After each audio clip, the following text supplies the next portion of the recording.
করেননি। ফলে অতিথি পরাণে বাংলাদেশকে আরো একবার সাধুবাদ জানাতেই হয় বাহরাইন এবং নেপালের পক্ষ থেকে। আবারও কিন্তু আক্রমণে ওঠার চেষ্টা রয়েছে নেপাল। ঠিক এই মুহূর্তে বল রবিন শ্রেষ্ঠা পায়, রবিন শ্রেষ্ঠা ব্যাক পাস করে দিয়েছেন, আবারও রবিন শ্রেষ্ঠা সেখান থেকে বল পেয়ে গেছেন হেমান গুরুং। অ্যাটাকিং মুডে রয়েছে নেপাল, আর্লি গোল বের করার চেষ্টা করছে তারা। ঠিক এই মুহূর্তে বল পেয়ে গেছেন নবযুগ শ্রেষ্ঠা, ডান দিক থেকে ঢোকার চেষ্টা, ওখানে বিশাল রায় পারলেন না। বিশাল রায় বল পেয়ে গেছেন বিক্রম লামা, মাঝ মাঠের ফুটবলার বিক্রম লামা। এবারে কিন্তু ব্যাক পাস, আক্রমণে কিন্তু আবারও নেপাল রাইট ফ্ল্যাঙ্ক ইউজ করে ঢোকার চেষ্টা। ঠিক এই মুহূর্তে হেমান গুরুং বলে নিয়ন্ত্রণ নিতে পারলেন না। শুরু থেকে কিন্তু আমরা বেশ স্পিড লক্ষ্য করছি নেপালের খেলায়, আর্লি গোল তারা আদায় করে নিতে চাইছে রাইট ফ্ল্যাঙ্ক থেকে। এবার কিন্তু বল নিয়ে ছুটছেন আনজান বিষ্টা, আনজান বিষ্টা এখনো তার পায়ে বল, দুজনকে কাটিয়ে ঢোকার চেষ্টা করছেন। সেখান থেকে বল পেয়ে গেছেন হেমান, হেমান নিজের কাছে রেখে ব্যাক পাস করে দিয়েছেন, সেন্টার হয়েছে, বক্সের ভেতরে হেড হবে, হেড হয়েছে, গোল সম্ভাবনা এবং গোল। আর্লি গোল বের করে নিল নেপাল।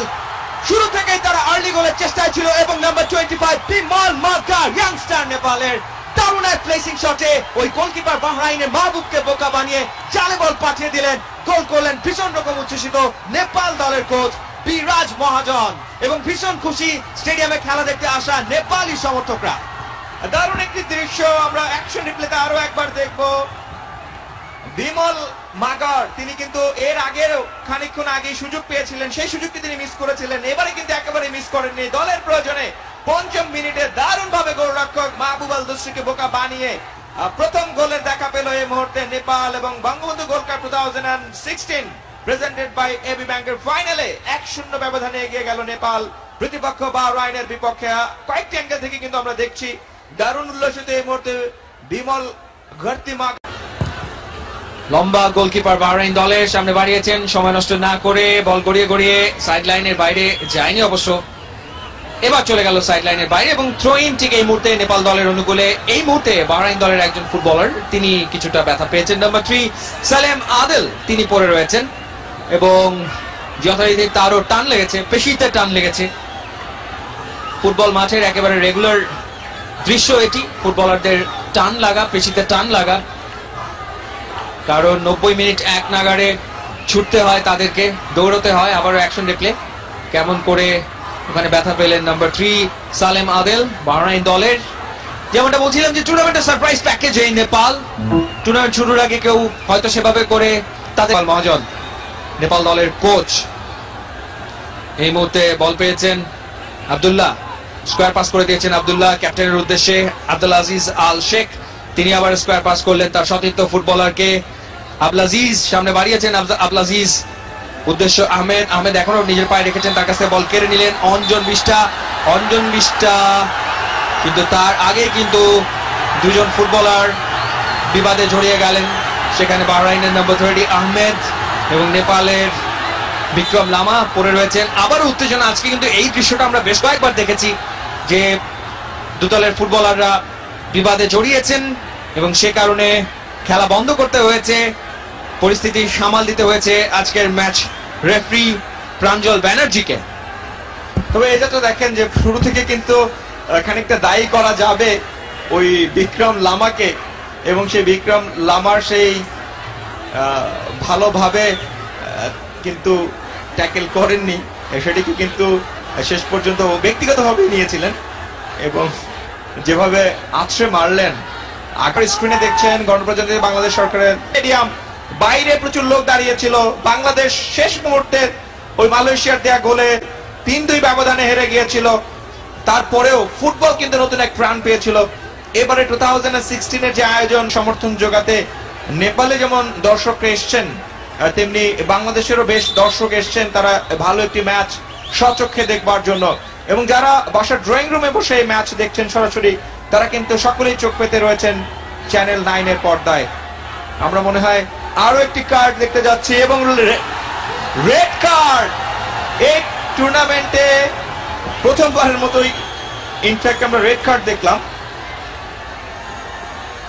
এবং যে ধরনের অপরাধটি করেছেন 30 নম্বর জার্সি পরে আহমেদ আল তোয়াইনি, তাকে কিন্তু রেড কার্ড দেখানো হলো। আমরা তার অপরাধটি আরো একবার দেখে নিব। যদিও তাকে প্রথমে যখন বাধা দেওয়া হয়েছিল বিক্রম লামা, তার বাধাটিও কিন্তু খুব ভালো ছিল না এবং শেষ পর্যন্ত তাকে শারীরিকভাবে যেভাবে আছড়ে ফেললেন এবং সে আছড়ে ফেলার দৃশ্য। এবং আরো একটি ঘটনা ঘটলো কিন্তু, সুমন লামাকেও কিন্তু রেড কার্ড দেওয়া হয়েছে, অর্থাৎ দুবার তিনি ইয়েলো কার্ড পেয়েছেন। ফলে দুজন খেলোয়াড় একত্রে কিন্তু মাঠের বাইরে, ফলে দুজন রেড কার্ড পেয়ে মাঠের বাইরে বেরিয়ে গেলেন এই টুর্নামেন্টে।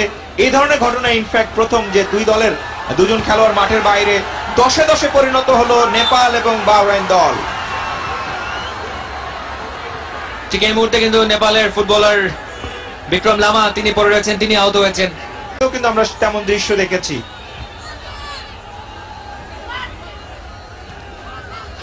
সময় কিন্তু ফুরিয়ে যাচ্ছে।